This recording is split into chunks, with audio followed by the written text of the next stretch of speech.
How's it going, guys? Chris Calder here with a review of the Akai MPD218. It's the upgraded version of the MPD18 from a few years ago, and they definitely made some nice enhancements, but as with all Akai products, it's not perfect. I'll be talking about that shortly. So let me talk about some of the things I like about it. The form factor, it's thin, it looks good. The red base is really nice looking, with the black and white on top. The light up pads are really nice. They're thicker than the MPD18s and basically the first series of the MPDs. It has 6 knobs in 3 banks. So basically you get 18 assignable MIDI knobs. Really useful, especially when using the VST Poise, which I speak highly of everywhere, that virtual MPC software by One Small Clue. So those are some of the nice things. Again, thick pads. They light up. They're red, only one color. It just looks really, aesthetically, it's a really good looking pad. Now, the problems with it.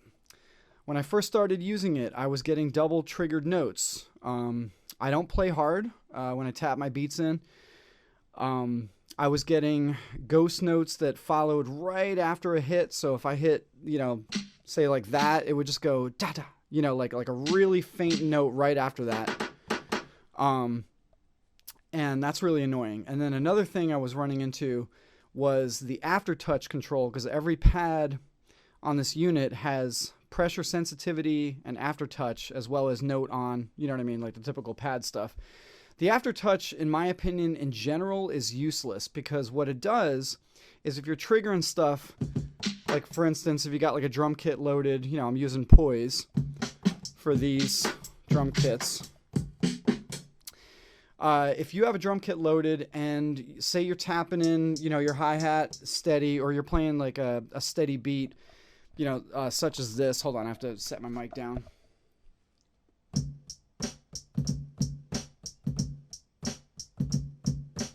So say, I got like a steady 8th note pattern, kicking in on one of these pads, like for example, the hi-hat. What I found is when the aftertouch is enabled, which it is by default, I get a lot of dead pad stuff, like the note just chokes itself off. So for instance, if I have a longer sound, such as that, like that one's got a little bit of a decay, if I hit that along with like a hi-hat pad at the same time, the sound with the longer decay will choke itself, because the aftertouch is, it's not good. It's like, with Machine Mark II, which I have, it's always perfect. The aftertouch works great. The pressure sensitivity is fine. Everything's good with Machine because it's native instruments. But with Akai, while they have these cool features, they don't quite get them right. So, again, I was tapping in a beat using, just the basic, hi-hat pattern with my right hand, steady 8th notes, just doing the kick and snare, with my other hand. And I would just find these sounds choking, like say a snare had like a high decay, like it was like, had like a reverb tail or something. It would just, I would just play it normal and not even keep my finger on the pad, like locked in and pushed down. I would just be hitting it and then getting, gone, just like boom, like my finger hits it split second and it's off the pad. But it would still get stuck and it would choke the sound because of the aftertouch. So what I recommend you guys do if you pick this up is go into the Akai software, the MPD218 editor. It's a different software from what was before with the MPD18. And just disable the aftertouch on every single pad, because you're going to run into problems and it's just annoying. Another thing that I really wish that they could have done, especially in this editing software, is add a threshold or a sensitivity option, like I believe there are in the MPD226 and the MPD232.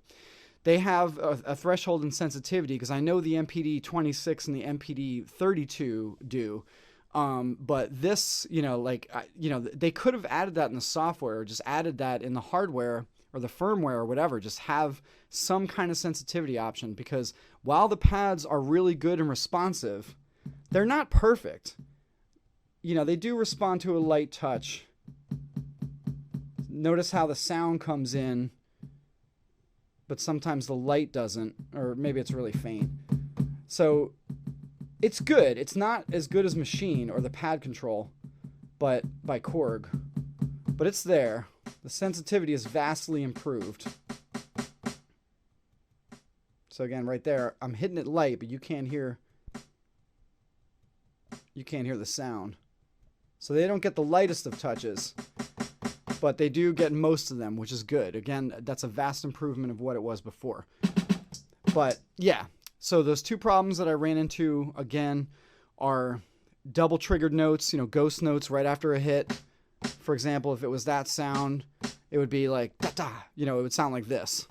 Or like that, you know what I mean? Like immediately after. And that's just me hitting just really quick, and I would get double triggered notes. And, definitely the aftertouch problem, which has to be disabled on every pad. So since I only use one pad bank, this has, pad bank A, B, and C. I just, I don't need the aftertouch, because most people, when they play pads like this, they're tapping in drums or hitting, sample chops or whatever.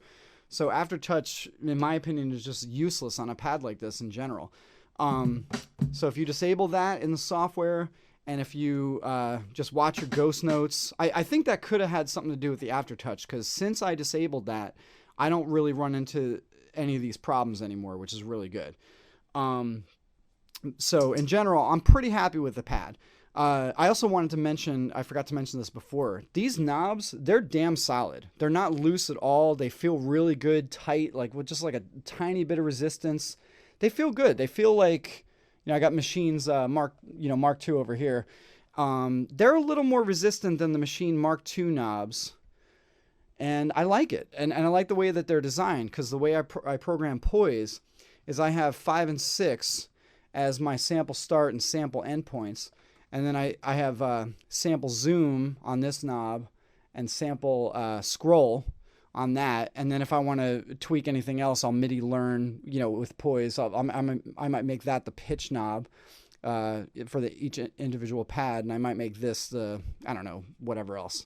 So yeah, I don't really use note repeat, because if you can't tap in a simple 8th note pattern or 16th notes, I think that's kind of essential if you're going to be like a finger drummer or whatever. Note repeat. And plus, it's kind of a pain to sync it. So it's like I just tap it in, and if it's not tight, I quantize it. Just do it old school.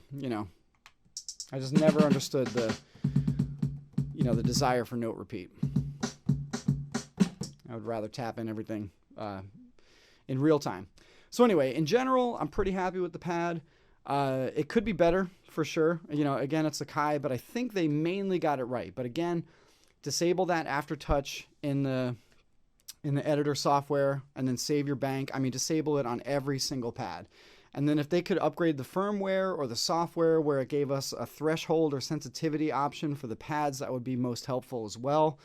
Here's another thing I wanted to demonstrate. Not that anybody would do this, but, like say you set it down by accident, a little hard, you see the pads obviously automatically trigger, you could hear them right there, see all the lights that came on.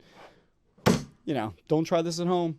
It's a piece of plastic. It's going to happen, but in general, everything's good. And I got to set the mic down again. I want to demonstrate the pad sensitivity using quick triplets. Check us out.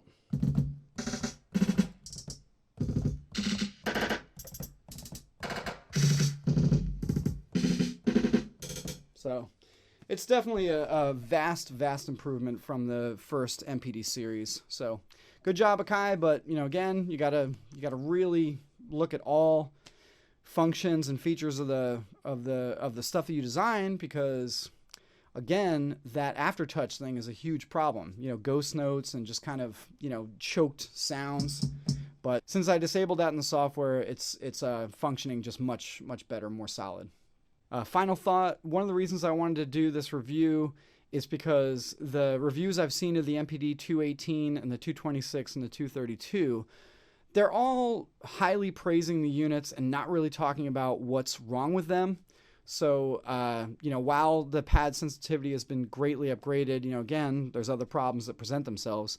So I wanted to have a fully honest review that pointed out the good and the bad, because that's what good reviews do. So anyway, you know, for $100, I picked this up, $100 shipped. It's definitely worth it, you know, because the MPD18 was $100 and it had one assignable vertical slider, which was basically useless. But you know, this is way cooler. It's thinner. You know, it's lighter. It's good. It feels solid too. It definitely doesn't, you know, move. You know, the rubber, you know, stuff underneath like grips the tabletop, you know, great. So, you know, I'm pretty happy with this. So thanks for watching, guys. I hope this helps, and I'll see you next time.